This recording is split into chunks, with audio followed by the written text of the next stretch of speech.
dumbbell goblet squat, the first thing we're going to do is clean that dumbbell from the floor up to the goblet position.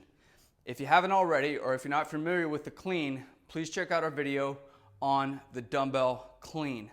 I'm not going to go as in depth on that portion as I did in that video. We're going to be focused on the dumbbell goblet squat. First thing I'm going to do is I'm going to set up this dumbbell in a vertical position. So make it ideal for cleaning and for holding on to it as we do the goblet squat.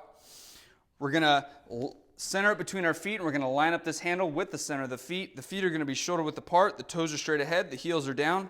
Remember, we only need to clean this dumbbell one time to bring it up to the goblet position, and then you can perform as many goblet squats as you want with that dumbbell.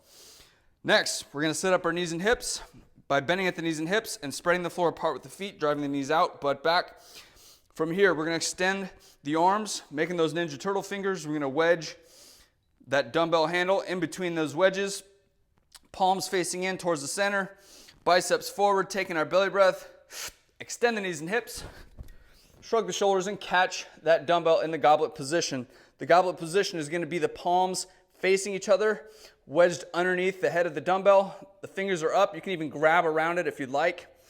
From here, the forearms are going to be as vertical as you can make them. We want to avoid having them out here. We also don't want to have the elbows flared out to the sides. We want to have the elbows tucked in nice and tight, resting on the rib cage if you can. Again, it gets a little awkward with the dumbbell as opposed to a kettlebell. Next, once we got that dumbbell as close to our center of gravity as we can, we're going to set up our feet for that goblet position.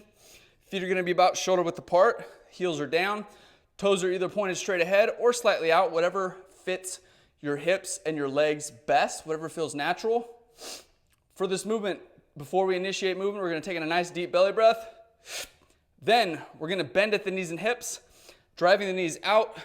We're going to sit down with those hips in between the knees, keeping a nice flat upright torso. Come back up.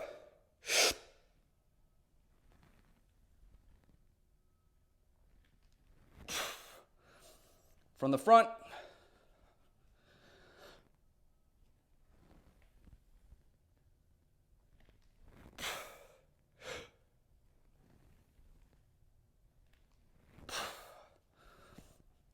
From the side.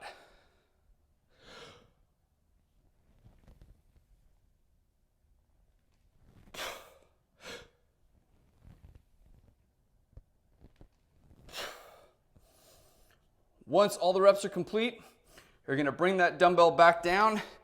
You're going to roll it, slide it down between the hands as you rotate those fingers back down and lower it back down to the ground with a reverse deadlift. Couple key things with this. One, when you bring it up to that goblet position, take the time to set up in a good goblet position. That's why you focus so much on the clean part. If you have a good clean and a good catch with the clean, you're not going to have to worry about readjusting and doing a whole bunch of extra stuff at the top in that goblet position. You'll already be set up for the goblet squat. Once you're in position, keep that dumbbell close to your body. The further away it is, the more difficult it is to control, and the harder your arms have to work to keep you up. The focus should be on your hips and legs, as this is a goblet squat, but that's why we want to make sure that we keep that dumbbell close. Secondly, if you're unable to squat all the way back down to the ground, to the point where your legs are at least parallel with the ground, your upper legs that is, you can use a dumbbell goblet box squat, which we also have here in our exercise library.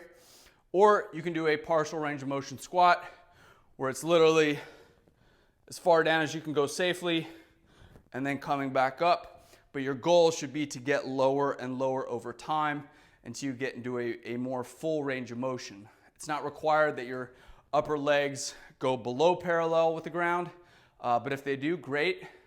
If not, at least make that the point to strive for. That's how you do a dumbbell goblet squat.